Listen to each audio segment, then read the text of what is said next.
Hey guys, Ricardo here, and welcome to another Blog Tech Tips. Today I'm going to show you to pair your JBL headsets with my iPod. So you can see my iPod here. I have my JBLs, and these are my um, Bluetooth Bluetooth headphones. So in terms of the JBLs, in order to pair them, you're going to go ahead and find the power button on the JBLs. Once you find the power button, you're going to go ahead, guys, and you're going to press from a powered off state, press on hold power. It's going to flash white, then it's going to flash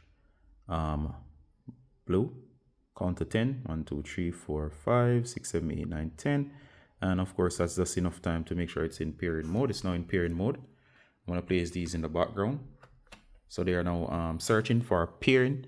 So what you're going to do here is you need to find your Bluetooth. So I swipe down. I'm going to go to Bluetooth. It's over there, or over here, should I say. Tap here and go to full Bluetooth settings. And what's going to do here is going to search. And there you go, JBLs. And tap on the JBL. It says connected. You know it's connected because it says stop blinking.